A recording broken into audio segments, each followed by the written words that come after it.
Olá, irmãos! Nós estamos no nosso 19º dia de jejum com o tema evangelismo pessoal e eu gostaria de compartilhar com vocês algo sobre satisfação espiritual. Ali na história da mulher samaritana, nós vemos que Jesus ele é a fonte da nossa satisfação. A história ela começa com Jesus ali faminto, né? E a mulher buscando por água. E no final da história nós vemos que os dois, eles estavam completamente satisfeitos, sem nem mesmo ter comido ou bebido coisa alguma. Então, nós vemos que muitos crentes ao longo da vida, mesmo depois de salvos, eles precisam sim também encontrar satisfação no Senhor. Não é simplesmente a salvação, mas essa satisfação. E o Senhor Jesus, ele nos diz duas coisas que podem nos alimentar e nos fazer sentir satisfeitos nele. Em João 4,32, ele fala: uma comida tenho para comer que vós não conheceis. E no versículo 34, Jesus nos diz: a minha comida consiste em fazer a vontade daquele que me enviou e realizar a sua obra. Ou seja, quais são essas coisas que nos alimentam? Fazer a vontade do Pai e realizar a obra do Pai. Nós sabemos que a palavra do Senhor é o nosso alimento, né? Mas obedecer essa palavra, obedecer a vontade do Senhor, nos alimenta também.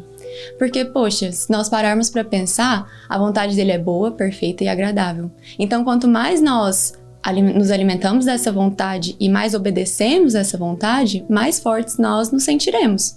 Mais satisfeitos, plenos nós nos sentiremos, porque é boa, perfeita e agradável.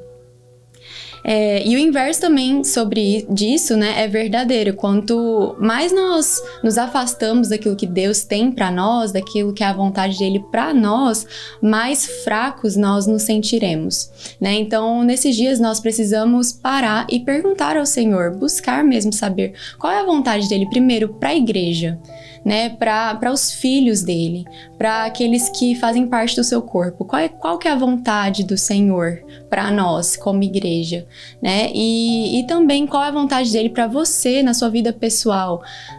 Nós sabemos que para cada pessoa o Senhor tem algo único, tem algo próprio. Então, nesses dias, busque saber, busque de fato obedecer aquilo que o Senhor tem, né, para nós. E a segunda coisa é fazer a obra do Senhor, né? Muitos pastores, líderes, pessoas que estão ali aqui no meio da igreja, às vezes se sentem sobrecarregados, se sentem exaustos, cansados, por realizar a obra.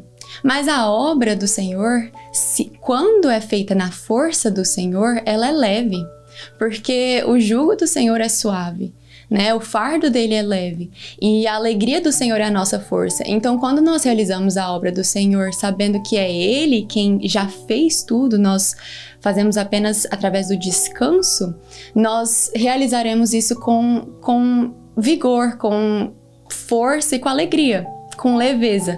Agora, se nós estamos tentando fazer algo e nós nos sentimos cansados, sobrecarregados, pesados, isso significa que essa fonte de força está vindo do nosso próprio braço, né? Isso significa que é uma obra do homem e não do Senhor, não é mesmo? Então, que nesses dias a gente também busque fazer a obra do Senhor baseado naquilo que Ele já fez, na obra consumada dele, porque aí a gente parte do descanso e tudo fica mais leve, mais tranquilo. E agora também é importante nós entendermos o que o Senhor tem, né, como obra, qual é o objetivo dele, qual que é essa obra que nós precisamos realizar. A gente pode ver isso muito bem na ilustração da história da mulher samaritana. Jesus, ele primeiro busca a mulher, ele tem provisão para isso e ele também expressa o seu poder, né, através disso. Então, hoje nós temos sim que buscar as pessoas, buscar os cativos, buscar aqueles que estão caminhando mesmo para o inferno. Nós fomos enviados para isso, buscar aqueles que precisam de salvação, né? Nós também precisamos manifestar essas obras do Senhor. Lucas 4, dos versículos 18 a 19, fala assim: o Espírito do Senhor está sobre mim, pelo que me ungiu para evangelizar aos pobres, ou seja, evangelizar também é uma dessas coisas. Enviou-me para proclamar libertação aos cativos, restaurar a vista dos cegos, para pôr em liberdade os oprimidos e apregoar o ano aceitável do Senhor. Nós precisamos proclamar essa libertação. Nós precisamos resgatar, né, essas pessoas que estão cativas. Nós precisamos mostrar para elas que há uma possibilidade da vida delas ser restaurada, da visão delas ser restaurada e ela conseguir ver o Senhor plenamente, para que elas também possam ter essa satisfação que nós temos, né? E outra coisa que eu já mencionei é esse evangelizar e ensinar. Mateus 9:35. E percorria Jesus todas as cidades e povoados, ensinando nas sinagogas, pregando o evangelho do reino e curando toda sorte de doenças e enfermidades. Então, Jesus, ele evangelizava e ele também ensinava. Então, nesses dias que nós, de fato, busquemos, que a gente venha buscar, né, a vontade do Senhor e fazer essa obra.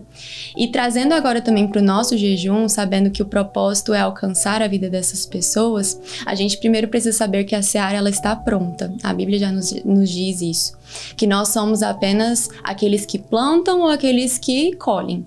Não é mesmo?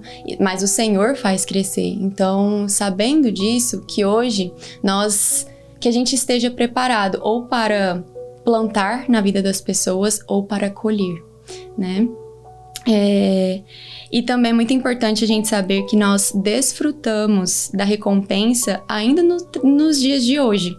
João 4,35 nos diz: o ceifeiro recebe desde já a recompensa e entesoura o seu fruto para a vida eterna.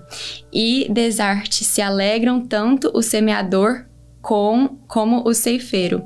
Ou seja, a nossa alegria, a nossa glória está em saber que nós geramos, né, filhos para o Senhor, que nós estamos fazendo parte dessa obra de gerar filhos para Ele. E esse é o propósito eterno do Senhor, que a gente nunca se esqueça disso.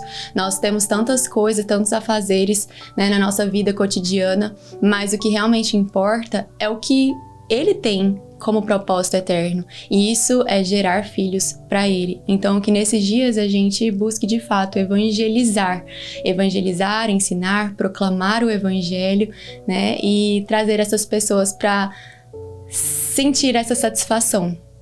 E nós fazendo isso que o Senhor nos manda, nós também nos sentiremos satisfeitos nele.